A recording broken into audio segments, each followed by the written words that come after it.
All right, guys, welcome back to Frank Opinions with Adam. And I'm Tasker.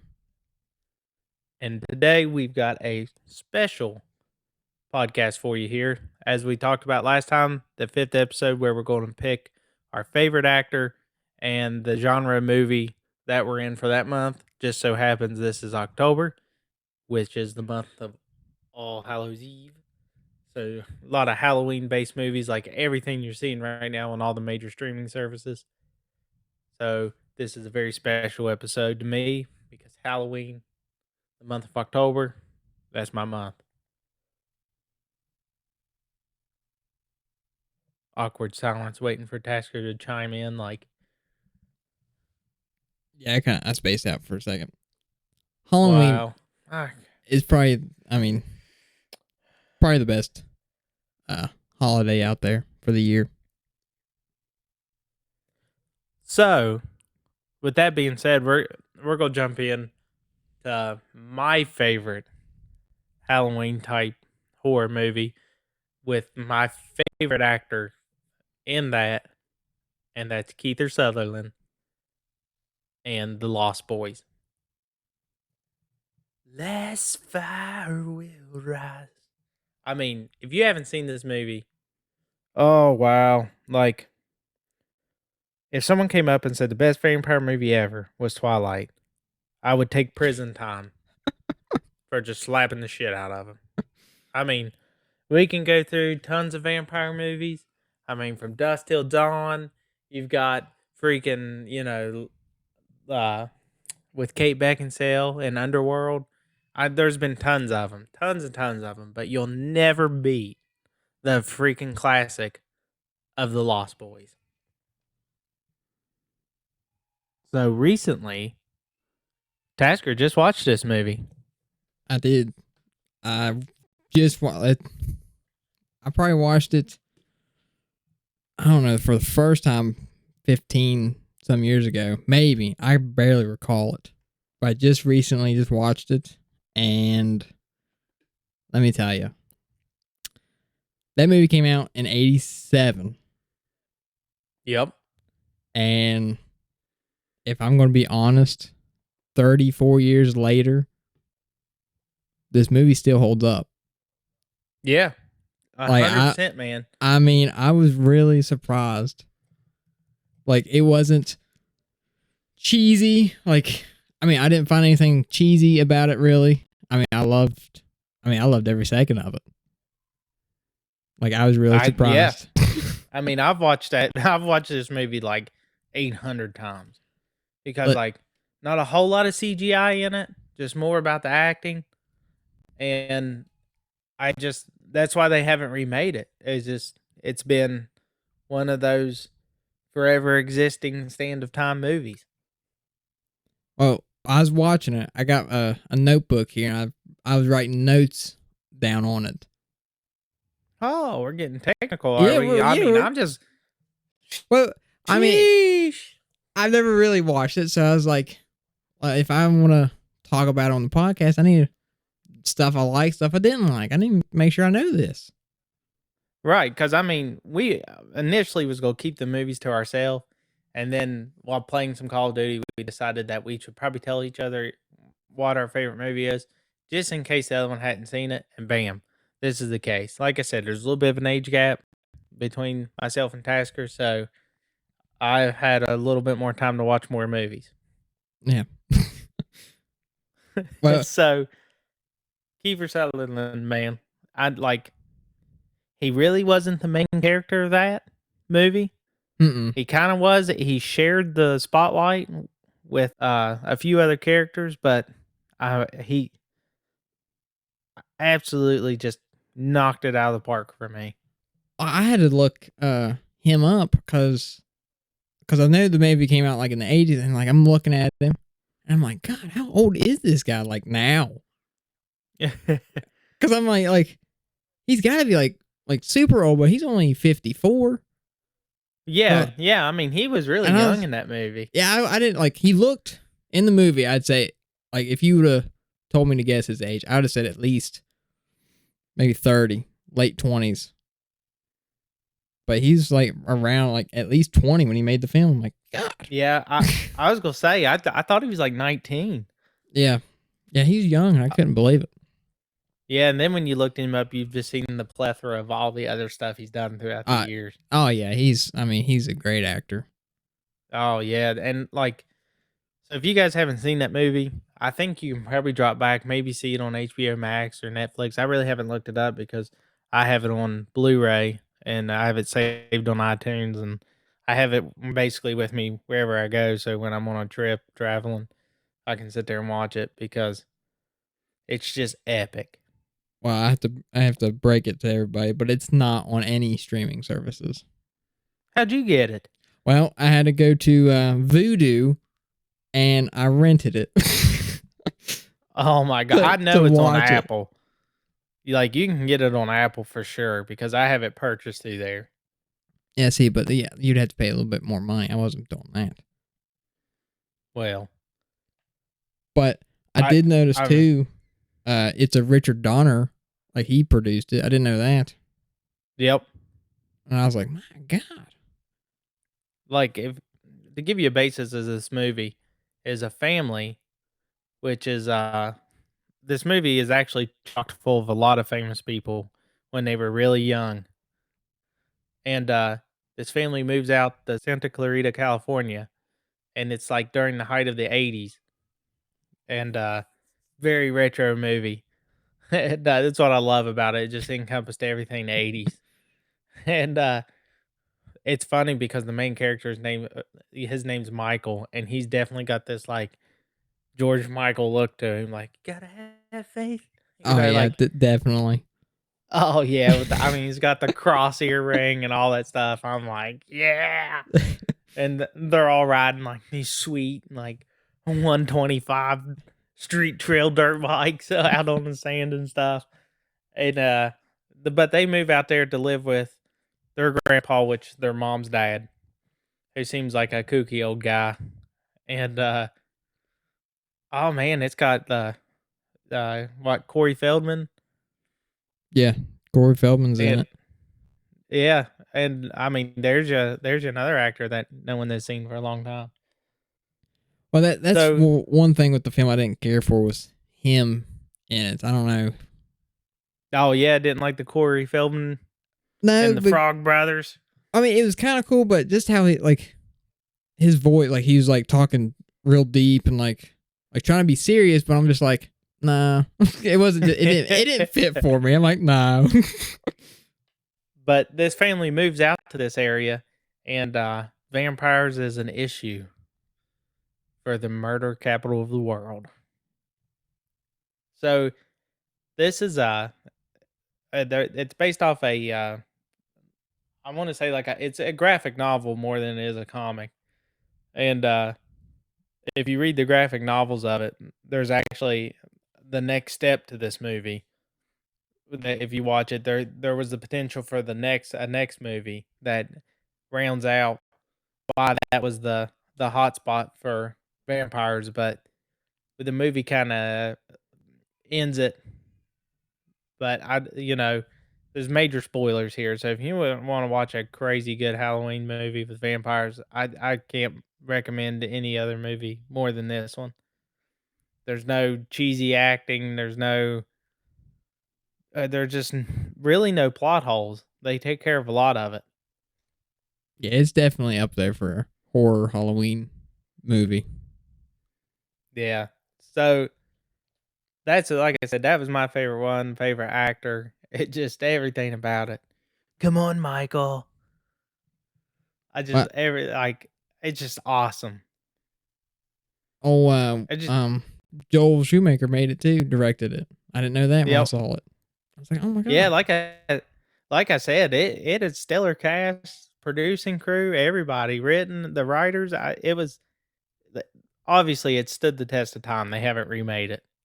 Well, the only thing that kind of just like bamboozles my mind is that Joel Shoemaker made this, but he ruined Batman movies. But that's okay. Hey, sometimes I mean, sometimes you win, sometimes you lose, right? You take a Yeah, hit. Yeah, you gotta roll the dice. But So I mean, this movie's really hard for me to. There's not a part of it I can knock. Like I love it so much that I can't see any bad in it. So did you see anything? I see that's what I was looking. The only thing for me, I mean, the Corey Feldman was eh. And then I wish at the end, whenever they were fighting, I wish the fight was a little bit longer, maybe better. Instead of, I mean, what they did was like fly at each other and then fly across the room, then fly the other across the room, and then it was over. With the Yeah, whole yeah, Kiefer Sutherland and Michael. yeah. The fight scene at the end was That was the only it thing was I wish. really short, but I credited it being short. Other than that fight scene you're talking about, yeah, where they were like, you know, you never invite a vampire into your house. Yeah. Like, I didn't invite you. You know, it's a very like short scene right there in the fight scene. I agree. Yeah, it could have been longer, could have been crazier. Yeah. But on with all the other vampires and stuff, I credit it to being short because they were prepared. Yeah. Yeah. Yeah. I mean, that's Like, really the only thing I saw in it. I mean, I enjoyed it from start to finish. yeah, I And love it. plus, I mean, when they You guys- started Cry Little Sister at the Oh, very yeah. beginning, I was like, I was Oh. ready. Probably I one of the know. best songs in a movie. It is, and like it got remade by Marilyn Manson for the New Mutants, right? And then Yeah. I mean, I don't think and Senses Fail made another heavy metal version of it, and it just gives me hype. It really does. Like vampire busted in there. Don't you guys know that garlic water doesn't do anything? Try holy water. And then like the whole Eddie Munster thing. They're like, Yeah. Eddie Munster. I love it. I love it. Like when he goes into the comic book store and he's like, I see you like comics. You better get skilled up on this. Yeah, he's I like, just it's just a scary comic. He's like, nah, look at it as a survival guide. yeah, right. And it's just awesome. I love it. And yeah, you're one of us, Michael. Let go. Like that whole scene hanging from the bridge where Yep. you know they let go and you could fly is what they're teaching him. Yep.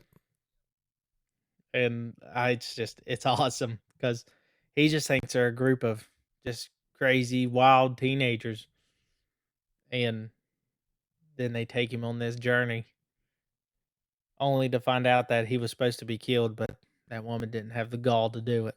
Yeah. Well, that when I was watching it too, I could catch references that I've seen in other movies. They were like portraying back to the Lost Boys. I could see what other movies were meaning. Yeah, yeah, I was like, oh, okay, I get it now. I catch the references. I thought it was pretty cool. right.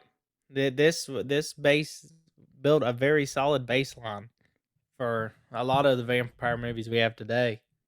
Yeah. I mean, my daughter was almost named Star.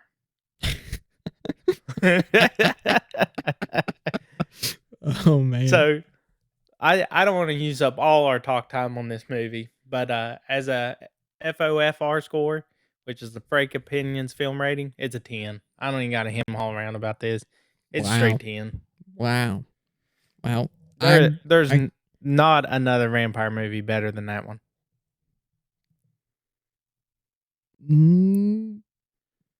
No, I don't think there is. I can't think of any other vampire movies. My favorite one coming up to the back of that would be From Dusk Till Dawn, the Quentin Tarantino one. Yeah. That had, George Clooney and himself in it. I really enjoyed that one. That was a lot of fun. But that was fun. Like this one was like, even like you said, with it being 34 years old or so. Yeah. It still had those like that suspense to it.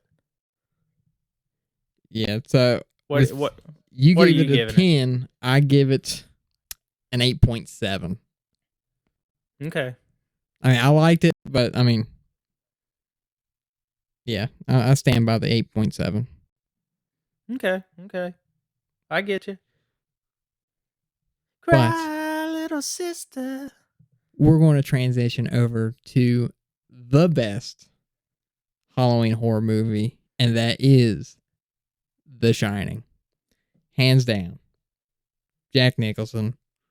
I mean, amazing movie and performance by him. Yeah, I agree. I totally agree. I love The Shining, another movie I've watched 500 times. And I have always got it's on my bucket list is to go up there and stay at that hotel. Oh, that'd be amazing. Yeah, my brother done it. He went and stayed at it, said it was really cool. It's Yeah. just like it was in the movie, but I haven't. It's on my list. I will make it there eventually. Yeah, that's another movie that I can't even tell you faults on it because I love it so much. Yeah. Well, I mean, I watch it, and at the beginning, from when the theme kicks in, I mean, it sets the mood, and you're ready to like just follow this adventure of the family going up to the hotel. Yeah, and just a little bit of backstory on this. If you've never watched a movie in your life and you're just hearing of The Shining for the first time, like The Lost Boys, yeah, I can give you that. You might not have heard of it because it's a very niche genre, but The Shining, like, has been in memes and references. Ready Player One, Oh, it's it's been on. all over the place. It is like as one of the most like psychological thrillers ever created. Like on the movie Twister, it was playing in the background at the drive-in when the F5 took out that town. Really? Yeah. Oh, I didn't know that. Heck yeah. Yeah, when you watch that movie again, you just watch in the background and it's playing at the drive-in. Huh. Yeah, That's it's neat. at the little scene with the two little girls where they're like, "Come play with us." Wow. Yeah. Freaking love that movie, man. But this family goes up there to this hotel to basically be the groundskeepers for the winter. After month or well, it wasn't months, maybe what, few weeks, old Jack Torrance just starts slowly getting crazy. And Yeah, then the hotel drives him crazy. Like it's filled with spirits and ghosts, and I they saw uh I they saw a start toying thing. with him, Well, I saw a thing they were talking like he got possessed. saying, "Oh yeah, like one of the ghosts possessed him." Yeah, like he got like it reincarnated him Yeah, and he like showed back up and went to go kill the family. and like I said, in of course, of all of our shows, major spoilers, but yeah, his like, I loved watching the progression of him as like a family guy, you know, loving the wife and kid comes in, and then just over time he starts slipping. You see him changing, doing different things, and the hotel messing with him from the bartender to the piano player to the other people who are not there. Yep. Which I mean, hands down, probably one of the best scenes in that movie is when his wife Wendy is with the bat and he's trying to get the bat from her. That whole scene right there, I Yep. love that scene. Oh yeah. Yeah, and of course, if you haven't figured out what this movie is here, when that obviously the iconic scene of where she locks herself into the bathroom and he chops through the door. Oh, yep. Yeah, and he sticks his head in and he's like, "Here's Johnny." The quote that uh, everyone has probably heard in their life. right. If there's an opening in a wall or a door wherever I go, I stick my head through it and look to the other side. And if there's someone looking back at me, they look at me and my eyes get real wide and I'm like, "Here's Johnny." It's just yeah, iconic. And then, you know, during the whole fight scene of it, basically at the end where he's trying to kill his family and then it ends up in the bushes out front, which is like a maze that he ends up, freezing to death in. Like it like flashes away and it's like bam, popsicle. And Well, everybody has seen that meme. oh yeah, That memes where with it's like when you're under the covers in bed at night and you're burning up, and you take the covers off, then Yep. you're frozen Jack Nicholson. Well, I've always said that Yes, the maze out front, like they need to make that into like somewhere, recreate it into like a haunted trail. right. I'm And sure that hotel in this time of the month is probably like booked for like 50 years in advance. probably. I could probably get on there and get a room and come back to here and be like, listen, I'm staying the weekend of Halloween in 2087. Like, there's just, you might inherit my tickets because I'll be dead by then, but by God, we got a time that we're going to stay. Yeah. Yeah, it's just in a different category of horror movies, but you will not click on any Halloween list and not see The Shining. No, it's always on there. And plus, if people don't know, The Shining was written by the legend himself, Stephen King. Yep. Just following in tune with our last one with it, and then again another Stephen King movie because he is literally the master of horror. Yes. Hands down. Yep. No one even comes close to him. But I do know, like, I know Stephen King, he wasn't a fan of the Jack Nicholson Shining. He didn't care for it. Right. Yeah, because they done that mini series. Yeah, on which, TV. Which kind of rewrote how the process went with the hotel and the people staying in it, and he liked it better, right? Yeah, he liked the TV version better because I think the TV version stuck more to his book than the movie did. The movie was pretty close to it, but I think it changed a few things, and he didn't like that. I think. Yeah, but old Stephen King probably sits back now and he's like, Stephen King. man. Yeah, that's what I said. Okay. He he he probably sits back now and he's like, I made a TV series, dude. Does anyone remember it? And they're like, shut up. That doesn't exist. Yeah. There was no Johnny in that one. Like, they're like, just forget that. Why did you even try it? Oh, see, that's like, I've never seen that thing on, like, it's not on no streaming services, no, like, DVD or anything. I haven't seen anything. I'd like to watch it and just see, like, get my own thoughts on it, but. That's one of the things I watched when I was like 12. And I remember it. Like, I remember watching it. Because when it comes to, movies and music and stuff, I'm like a vault. But remembering my passwords to get into anything? Hell no. If Apple didn't have that saved passwords thing, you know how many times that I'd have to get a one-time code? Listen, it'd be unreal. I'm thankful for the FaceTime. Or not the FaceTime, but the Face ID. Yeah, the facial recognition, all that. Heck yeah. I mean, at that point, you can use the suggested password that, like, AI probably couldn't even get that son of a bitch, because when I look at that suggested password and it's like 700 characters long and nothing makes sense, I'm like, my damn. Yeah.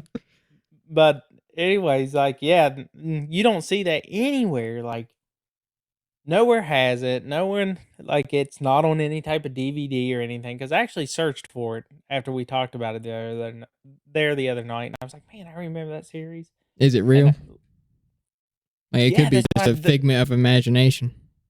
Dude, I think they're trying to Mandela effect it. They're like, God, we can't kill a classic. We have to bury this series down deep.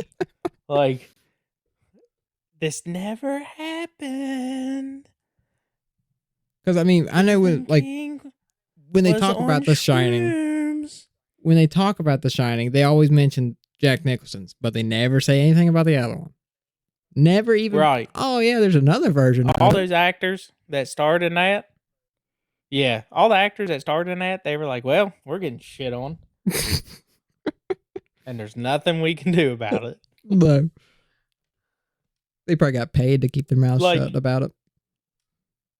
Yeah, right. They were like, hey, here's a cool 50 grand. You were never in that movie. People were talking to him. Hey, were you in The Shining TV? No. What are you talking about? Yeah.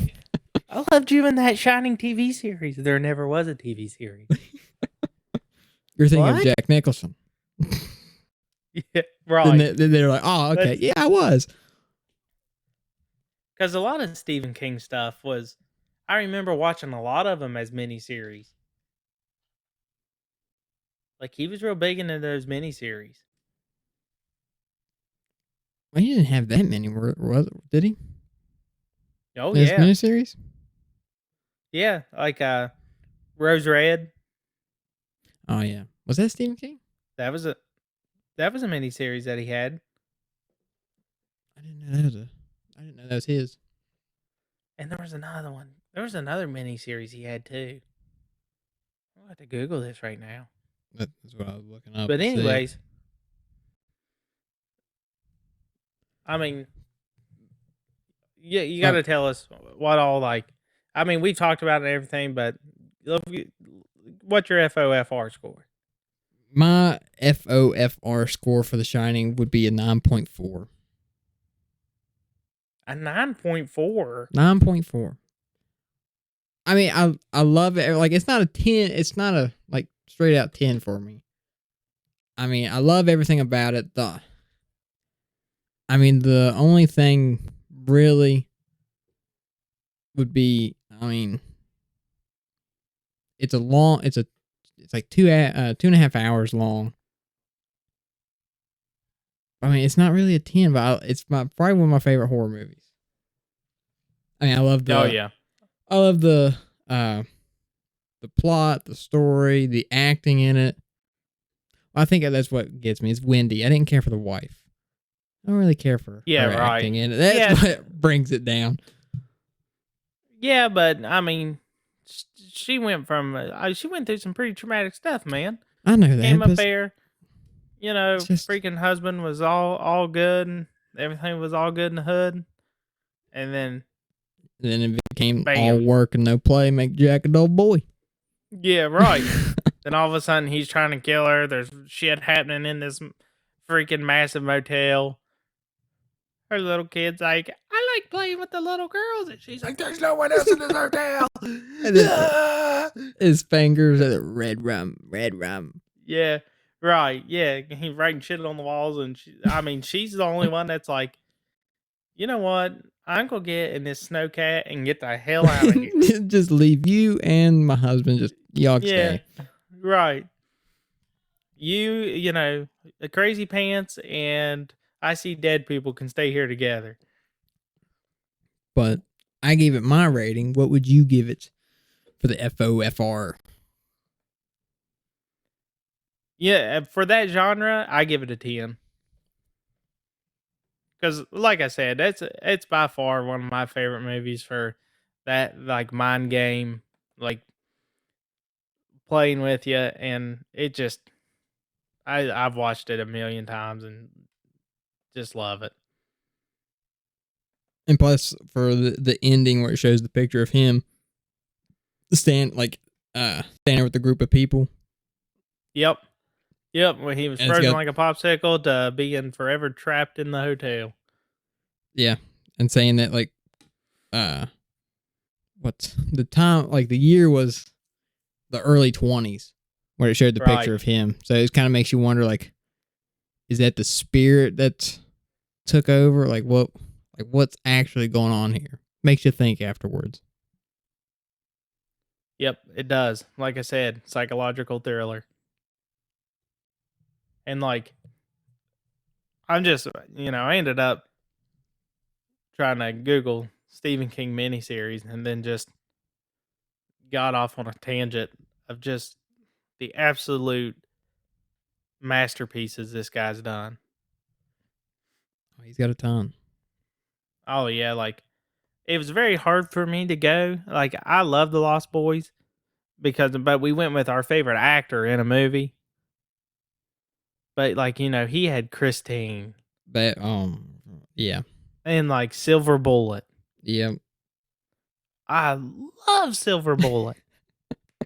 That's another good movie, but the only actor that anyone would know from that, because I don't think any of the rest of them ever went on to be much. And that was all Gary Busey. Oh yeah, yeah. That'd be the And only guy. like, yeah, right. And that mother lover lost his goddamn mind. So and, he wasn't doing a stellar acting job in it for me, but freaking awesome movie on it. And like sometimes they come back riding the bullet. It's just insane.